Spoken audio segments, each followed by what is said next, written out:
Alright, let's talk about Lovesick.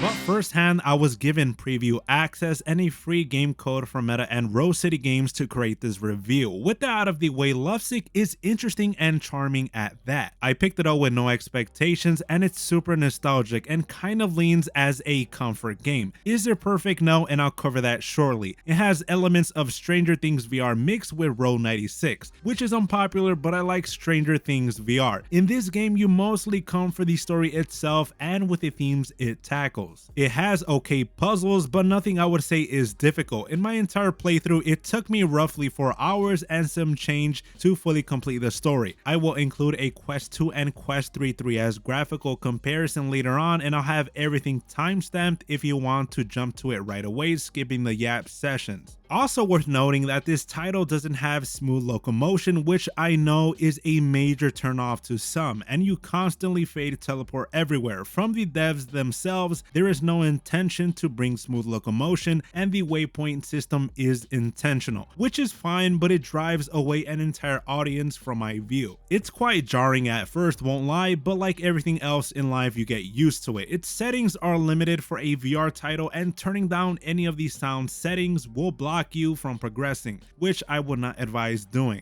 as sometimes you will need to pick up on certain audio cues. Switching gears, let's go over the overarching story without spoiling anything. Lovesick, foremost, is a story-rich puzzler putting you in Middle America during the year 1999. After coming off a grueling tour with your band called The New Agenda, you're left emotionally drained as you're barely scraping by, and to put the cherry on top, you're broke. Things for you and your band aren't going exactly as planned. Your hopes of releasing a full-length album are almost non-existent, as every band practice ends with constant arguing between band members. They're putting way too much pressure on me. How am I supposed to write with all of you hovering over my shoulder all the time?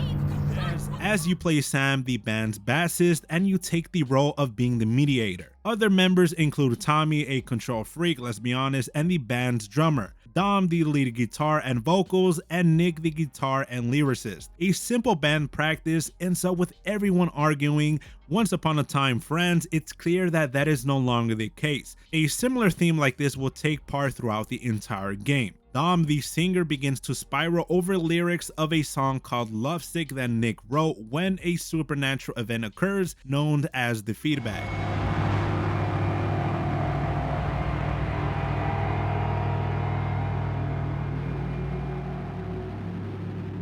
Everybody okay? Stopping time and taking you into an alternate reality. These alternate realities take place in each of the members' own minds, and everything begins to unravel. You discover traumatic events the characters went through, uncover their personal ambitions, and help them repair those memories, as with deep-rooted issues disrupting the chemistry of everyone in the band. A lot of those rooted issues are essentially people not being content of where they are in life currently. In between, you also get psychic abilities to help you along the way. The memories of performing a show on the road are fun, but you can't stand each other in the slightest. Sometimes I will say the gameplay of solving puzzles is borderline abstract, but they implemented a hint system if you happen to be befuddled. If you keep asking for hints, they'll straight up give you the solution. Now symbols? Gotta be a clue in here somewhere.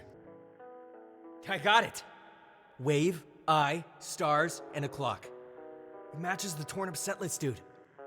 It also includes dialogue options, but I don't think it has any effect on the end result. It has cool visuals, and I personally love stylized games, especially on MetaQuest. It doesn't take away anything from the experience, it builds it up even more, as if you played enough titles on Quest, you'll know lots of titles suffer from the default Unity Unreal Engine feel, which is usually caused by a lack of shadows, bloom, or good shaders. Funny enough, of which Lovesick still lacks, but it has a more personalized feel, and it kept me hooked enough to complete the story in one late night session. It also has decent audio design, but I will say during my playthrough, because I had prior access to release, it's quite rough around the edges, being able to grab anything really. things clipping into the ground, into the void, and subsequent game crashes. I raged a few times as flipping levers or grabbing objects becomes super awkward. There isn't a definitive way to do it, but my sanity remained intact. Games more than ever, especially today with single player focused games, aren't complete until the first few set of patches are released. Currently, if you think about getting Lovesick, I would still very much wait for a sale or wait until it's received 1 or 2 updates post launch. It's a charming, unique title, but it isn't without its faults. I've said this remark of pretty much every modern VR title. Now let's go over graphics on both Quest 2 and Quest 3. I do this for every title I review, and hopefully it's a good point of reference for those looking to pick up the game. In particular, this game isn't demanding at all, but keep in mind it still targets Quest 1 hardware, which is interesting since Meta has ditched future support for Quest 1.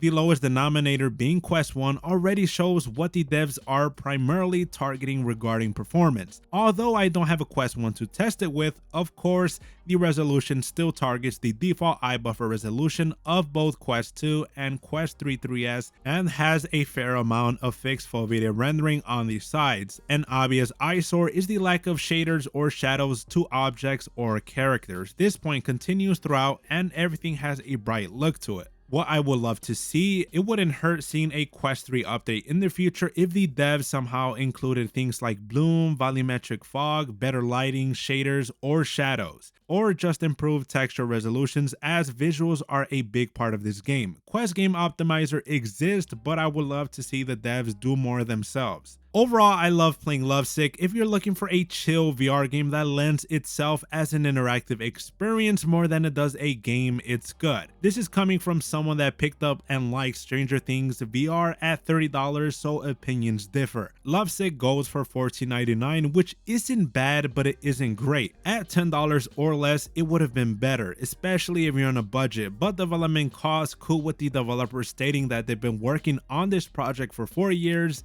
It's a bit tough depending on who you ask. With Lovesick, you're not getting much replayability, and the time it takes to beat this game isn't exactly long. What's different starting off 2025 in the current VR landscape is Meta is shifting to free-to-play games and Horizon Worlds. This just doesn't pertain to VR only, but all of gaming, which on Quest takes up a larger part as it's also determined by the Quest demographic largely being children, resulting in this game getting buried in the trove of Gorilla Tag clones. Lovesick is cool but a bit rough at times. Let me know your opinions down in the comment section below. Leave a like or dislike, subscribe for similar VR content and ramblings from me. Until the next video, see ya.